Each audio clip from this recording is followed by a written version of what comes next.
O Weber tem um livro que alguns consideram um dos maiores do século XX, que é o livro A Ética Protestante e o Espírito do Capitalismo.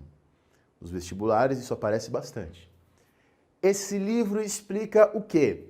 O que é o capitalismo, como esse capitalismo se formou e por que ele surgiu aonde ele surgiu.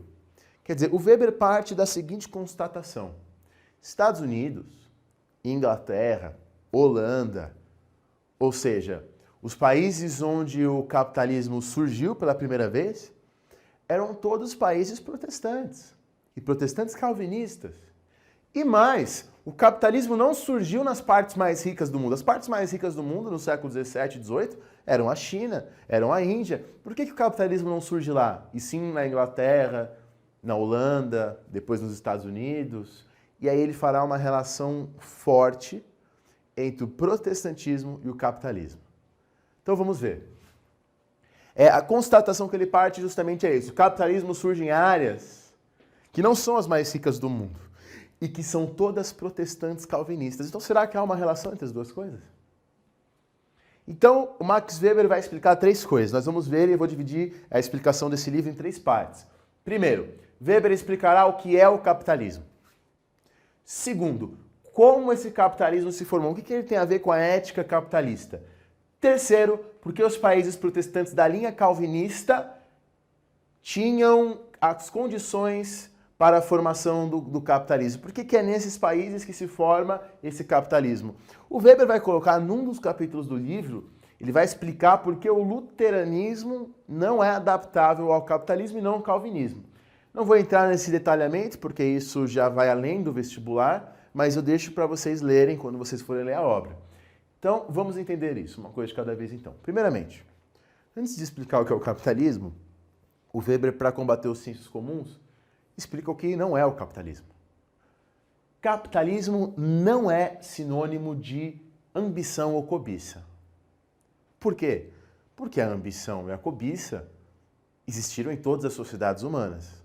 Né? Em outras épocas, onde não havia capitalismo, havia ambição, havia cobiça. Isso é verificável, não que existiu em todas as sociedades, talvez tenha me expressado mal, mas o que eu quero dizer é que existiam em outras épocas em que não éramos capitalistas.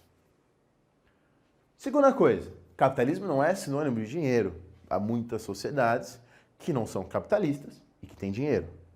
E mais, ao contrário do que o nome pode sugerir, capitalismo não é sinônimo de capital. O que é capital? Capital, resumidamente, é o dinheiro que você investe para gerar mais dinheiro. É o dinheiro que você usa para multiplicá-lo, né? Que até associam a loba de Dante, aquela que quanto mais come, mais sente fome. Isso também não é do capitalismo. Existiu capital em outras épocas também. Ora, Daniel, se o capitalismo não é essas coisas, se tudo isso aqui existiu em outras épocas, o que é então o capitalismo? Para Weber, e é importante dizer que é diferente do Marx, que vocês estão mais acostumados, para Weber o capitalismo é uma forma universal de modernização e racionalização do mundo. O capitalismo envolve a busca por lucro, envolve o investimento de capital, sim, mas de uma forma diferente das outras épocas. Quer dizer, é só no capitalismo que os capitalistas, os empresários e tudo mais, passam a buscar o lucro de maneira permanente e renovada. Eles adquirem a percepção de que se eles pararem de buscar o lucro, eles irão falir. Isso é do capitalismo. Uma ação minuciosamente calculada, quer dizer, eles vão buscar esse lucro sempre, e sem ele eles têm a percepção de que a empresa pode falir, e eles vão fazer isso utilizando recursos humanos, serviços pessoais, balanços da empresa, trocas, o cálculo, que é muito importante. Então esse cálculo, o balanço da empresa, isso é específico do capitalismo. O desenvolvimento de títulos negociáveis. Então quer dizer, a questão de você dividir o capital em ações, às vezes, a especulação a respeito do futuro desta empresa, se ela vai crescer ou não vai crescer, esse planejamento, a busca por aumentar a eficiência e a produtividade. Você crer que não só o lucro, mas a eficiência e a produtividade se aumentarem são fundamentais para a empresa.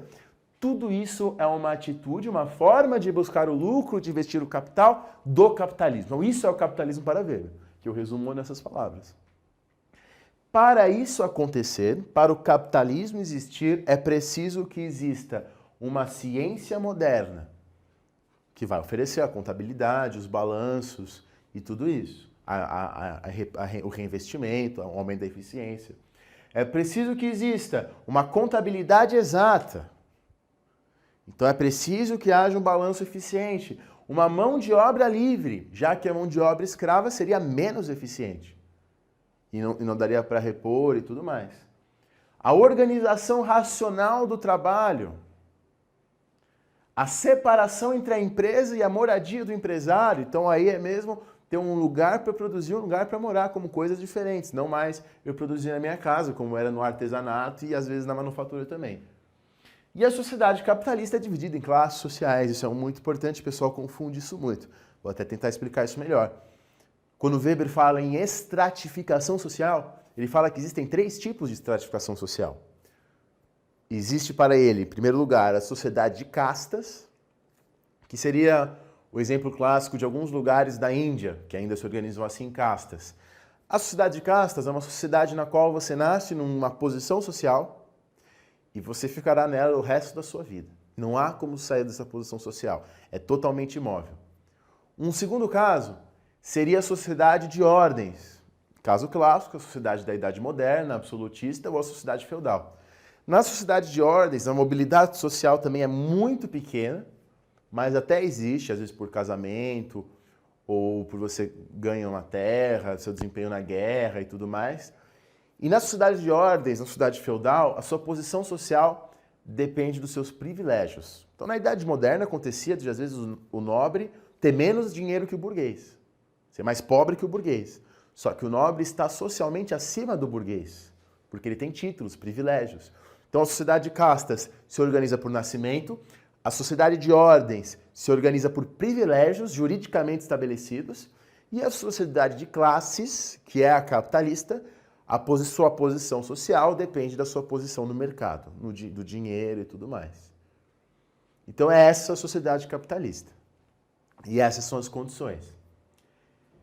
E muito bem, e aí ele vai colocar, a ciência faz parte do capitalismo, e o desenvolvimento da ciência faz parte de um processo que ele vai chamar de desencantamento do mundo. Por quê? Vamos supor que existe uma cidade hoje, uma cidade, vamos pensar assim, uma cidade 5.000 anos atrás, que está sem água, está faltando água. Os habitantes dessa cidade 5.000 anos atrás vão fazer rituais, rezas, danças, para chover. Hoje se faz muito menos isso, quase nada, porque a ciência nos permite prever o futuro, digamos assim. Fazer previsões sobre como fazer, o que acontecer, por que existe a chuva e tudo mais. Com isso, nós temos uma exatidão metodológica do que é a chuva. Por outro lado, nós desencantamos a nossa visão da natureza. A ciência promove isso, o desencantamento do mundo. Deixamos de ver as coisas todas como encantadas. Weber diz sobre a ciência. A ciência é uma vocação organizada em disciplinas especiais ao serviço de uma autoclarificação e de um conhecimento de fatos interrelacionados. Não é, aí ele distingue ciência de religião, não é o dom da graça de adivinhos e profetas que dispensam valores sagrados e revelações. Nem sequer corresponde a contemplações de sábios e filósofos sobre o sentido do universo. Então ele também distingue ciência da filosofia, né? Da filosofia. Então ele coloca isso. Muito importante você saber, o Max Weber não comunga com visões teleológicas das sociedades humanas, ou seja, ele não crê, como outros acreditavam, que nós estamos vivendo num permanente progresso, numa escadinha em rumo a uma sociedade perfeita. Ele não tinha essa visão de progresso, né? Não tinha essa visão de progresso. Então, entendido o que é o capitalismo, você me pergunta, Daniel, entendi o que é o capitalismo, mas como ele surgiu? O Weber vai falar que surgiu por vários fatores. Às vezes as pessoas ignoram esse momento do texto que o Weber diz. Existiu por vários fatores, eu vou explicar um deles. É isso que o Weber faz. Por uma série de fatores. Um deles seria um espírito capitalista, digamos assim. uma conduta racional prática, uma ética capitalista, uma tendência para desenvolver o espírito, a racionalidade econômica capitalista. Então ele vai dizer que essa coisa no plano das ideias, as ideias capitalistas, são um dos fatores que geram capitalismo. Professor, que ideias? Como assim? Então nós vamos agora ler um texto, um texto clássico de Benjamin Franklin, que resume o que é esse espírito capitalista, essa ethos, essa ética capitalista. Vejamos. Lembra-te que o tempo é dinheiro. Para aquele que pode gastar 10 shillings por dia pelo seu trabalho e vai passear, ou fica ocioso metade do dia, apesar de não gastar mais que 6 pence em sua vadiagem, não deve ser computada apenas essa despesa. Ele gastou, ou melhor, jogou fora mais 5 shillings. Lembra-se que o crédito é dinheiro. Se o homem deixa o seu dinheiro em minhas mãos por mais tempo que o devido, está me dando os juros. Lembra-te que o dinheiro é de natureza prolífica e geradora. O dinheiro pode gerar dinheiro e seu produto gerar mais e assim por diante. Aquele que mata uma coroa destrói tudo aquilo que ela poderia ter produzido. Lembra-te que o bom pagador é dono da bolsa alheia. Aquele que é conhecido por pagar exata e pontualmente na data prometida pode, a qualquer momento e em qualquer ocasião, levantar todo o dinheiro de que seus amigos possam dispor. As menores ações que possam afetar o crédito de um homem devem ser levadas em conta. O som de seu martelo às 5 da manhã ou às 8 da noite, ouvido por um credor, te o tornará favorável por mais 6 meses.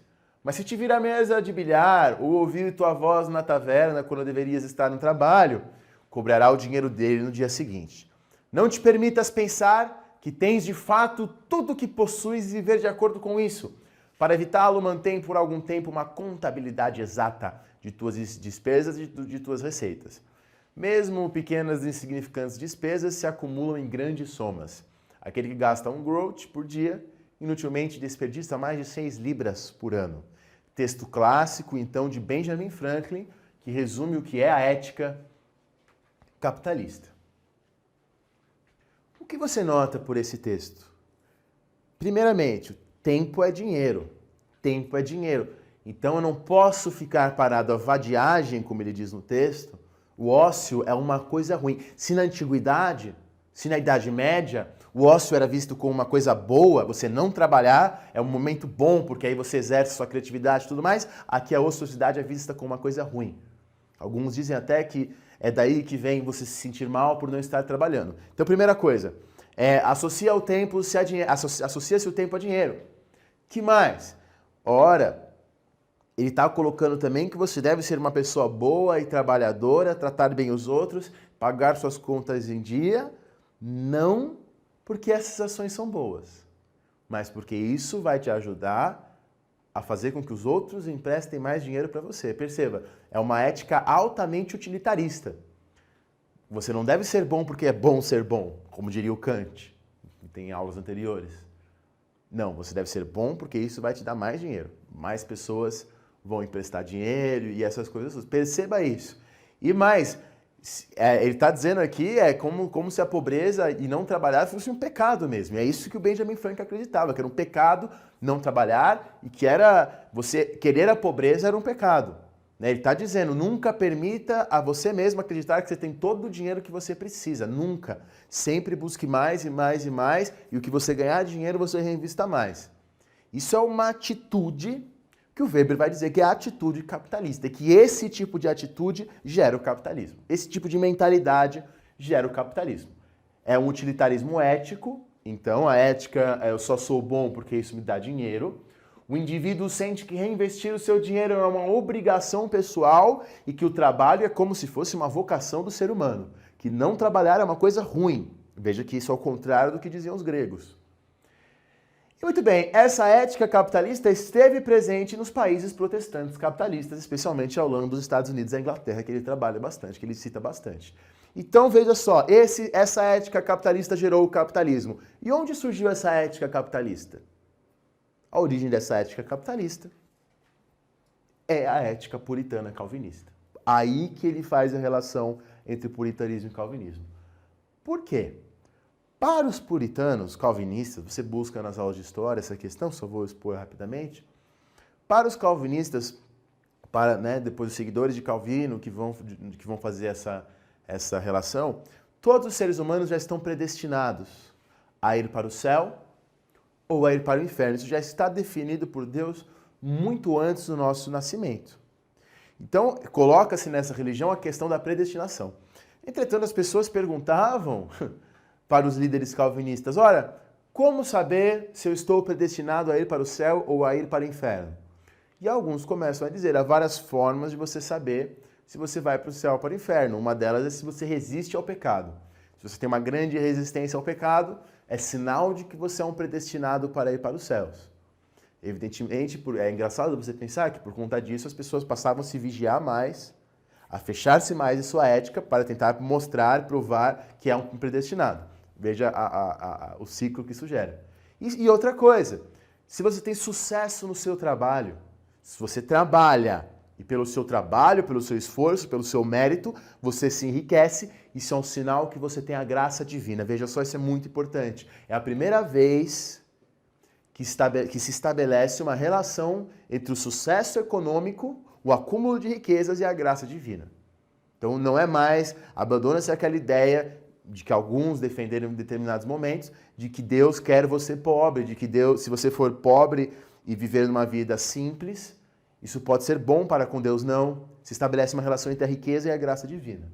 E muito bem, as pessoas guiadas por esses princípios calvinistas passam a buscar o enriquecimento com astúcia e inteligência, ao mesmo tempo que renunciam aos prazeres mundanos conquistados com dinheiro. Quer dizer, passam a querer acumular dinheiro para sentir que isso é um sinal da vocação de Deus e tudo mais, mas como elas são calvinistas, como elas são religiosas, protestantes, puritanas, elas não gastam esse dinheiro com as coisas que os calvinistas vão chamar de banalidades, futilidades, música, comida, essas coisas. Eles usam esse dinheiro para gastar mais dinheiro.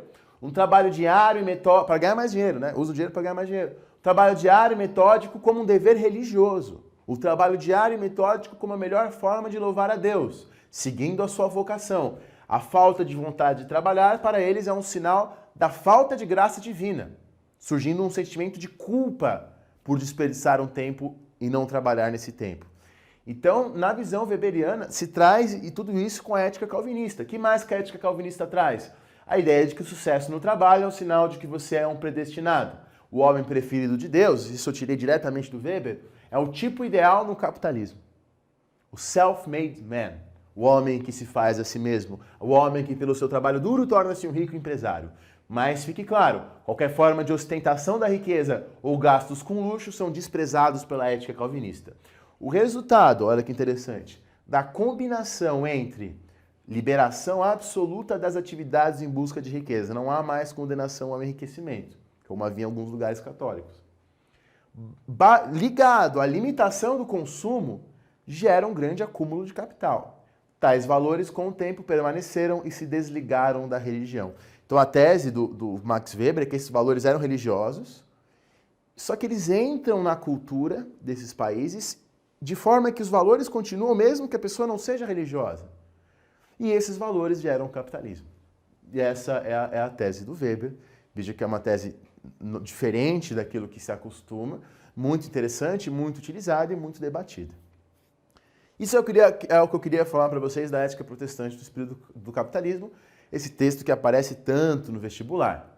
Agora eu queria falar de um outro texto do Weber, eu já falei dele um pouquinho, vou retomar ele agora, que é um texto que no Brasil é lançado, na verdade, junto. As edições brasileiras lançam dois textos juntos, que é Ciência e Política, Duas Vocações. Então, recomendo como leitura esse texto, Ciência e Política, Duas Vocações. O Weber começa esse texto com a seguinte questão: o que é o Estado? Então, veja, ele perguntou o que é o capitalismo já, agora ele pergunta o que é o Estado. Ele definiu o capitalismo. Como é que Weber define Estado? O Weber vai dizer, o Estado tem várias atribuições. O Estado faz várias coisas. O Estado cobra impostos, o Estado baixa leis, o Estado se liga a uma ideia de nação e tudo mais. Entretanto, se o Estado faz várias coisas, qual dessas coisas só o Estado faz? Se quisermos definir o Estado, temos que pegar uma das suas várias características que lhe seja específica, ou seja, só o Estado tem. E Weber vai fazer a definição clássica de Estado. O Estado é o detentor do monopólio da violência. Como assim? Numa sociedade, o Estado é o único que pode cometer violência de forma legítima, pela sua polícia, pela sua prisão, pelas suas leis e tudo mais. O Estado é a fonte do direito da violência. Se um policial tem o poder legítimo de prender alguém, esse poder emanou do Estado. Isso é a definição do Estado. E mais, o Weber diz, se o Estado perde esse monopólio da violência, se quer dizer, se outros grupos, outras pessoas podem também exercer a violência legitimamente, de forma legítima, a gente destrói o Estado e chega na anarquia. A anarquia é quando o Estado perde esse monopólio da violência. Então, a definição é essa. O Estado é uma relação de dominação do homem pelo homem baseada no monopólio da violência. Então, quando você tem uma comunidade, uma região onde o Estado não entra, onde o Estado não consegue colocar as suas leis e tudo mais, a gente não fala que tem um Estado paralelo? É isso. Pois ali esse Estado não chega com seu monopólio da violência. Então, se retirarmos essa característica de fonte do direito legítimo à violência, entramos naquilo que chamamos de anarquia. Mas aí vem aquela questão que você deve estar se perguntando. Daniel, se o Estado é a dominação do homem pelo homem por esse sistema de monopólio da violência, por que os homens aceitam o domínio de um Estado? Por que em determinadas épocas os seres humanos aceitaram o domínio de uma monarquia autoritária, absolutista, de um Estado teocrático? Por que os homens aceitam? O que legitima, na visão dos seres humanos vivos, a existência desse Estado? E aí o Weber vai falar, ainda na metodologia dos tipos ideais, de 3 fundamentos da legitimidade, 3 tipos de legitimação do poder do Estado. Primeiramente, o poder tradicional. O que seria o poder tradicional? Seria quando ele se submete a um Estado, a um poder, aceita esse monopólio da violência do Estado, por uma questão de tradição. Pela tradição. Seria o caso, por exemplo, de um Estado patriarcal, uma família sempre governou e logo vou aceitar essa família. Então, por tradição. Segunda coisa, o poder legal, ligado às leis. Então, na visão do Max Weber, alguns estados são obedecidos por conta das leis. Então, seria, teoricamente, o que fundamenta o nosso Estado democrático. Eu obedeço esse Estado por conta das leis que são feitas por representantes por mim elegidos, que eu elegi. Então, isso seria uma segunda visão. Qual seria a terceira? O poder carismático. Então, eu obedeço esse Estado não por conta das leis, não por conta da tradição, mas por conta do carisma desse líder. Esse carisma pode ser exercido de várias formas. Pode ser um líder demagogo, aquele que fala bem, que convence pelas suas palavras. E assim ele legitima a sua posição. Pode ser o líder mágico, como no Egito Antigo, quando o faraó se dizia também um deus. Ou alguém que tem um contato com Deus, o direito divino, por exemplo, que existia na Idade Moderna, quando acreditava-se que era, que era Deus que escolhia os reis, que legitimava os reis, que abençoava os reis. Então é assim que se legitimam os estados. Veja, pense no que eu já falei sobre os tipos ideais. Não existe uma forma pura de poder. Claro que todos se relacionam na prática. Ele faz essa tipologia para a gente começar a entender, para a gente analisar. E muito bem, mas o Weber vai dizer ainda, os funcionários administrativos do Estado, a questão dos funcionários administrativos, nem todos obedecem ao Estado por esses 3 motivos. Outra coisa que fundamenta a obediência são a retribuição material e o prestígio social. Retribuição material seria o caso clássico do salário. Eu trabalho, eu sou um funcionário administrativo desse Estado e eu obedeço porque ele vai me dar um salário. E se eu não obedecer, eu perderei esse salário.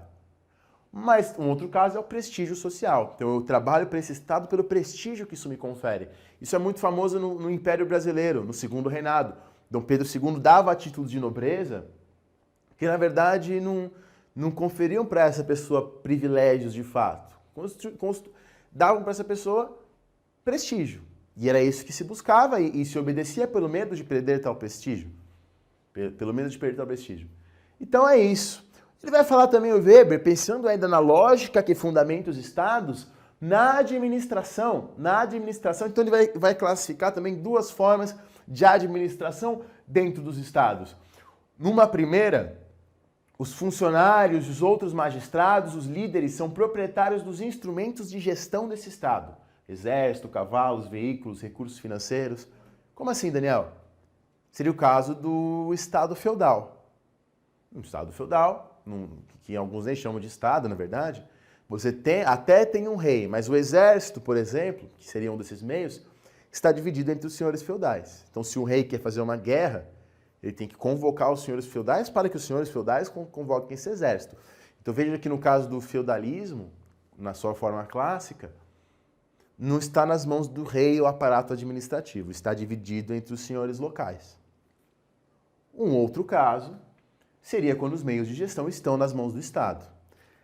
Na Idade Moderna é quando surge o Estado moderno. O Estado moderno é isso, é aquele que, no caso foram reis que fizeram isso, expropriam os poderes independentes. Quer dizer, centraliza se o exército, se os veículos, se os recursos financeiros, se os impostos estavam nas mãos dos senhores locais, na formação dos estados modernos, isso se centraliza nas mãos de um rei, nas mãos do Estado. E é assim que se formam os estados modernos, é assim que é até hoje. O Estado aqui, por exemplo, no mundo dos estados nacionais, tem o monopólio dos impostos, ele que cobra os impostos, ele que tem o exército, ele que tem a polícia. Então isso é centralizado. E nós, por mais que sejamos democratas, estados democráticos, somos herdeiros dessa maneira de gestão absolutista.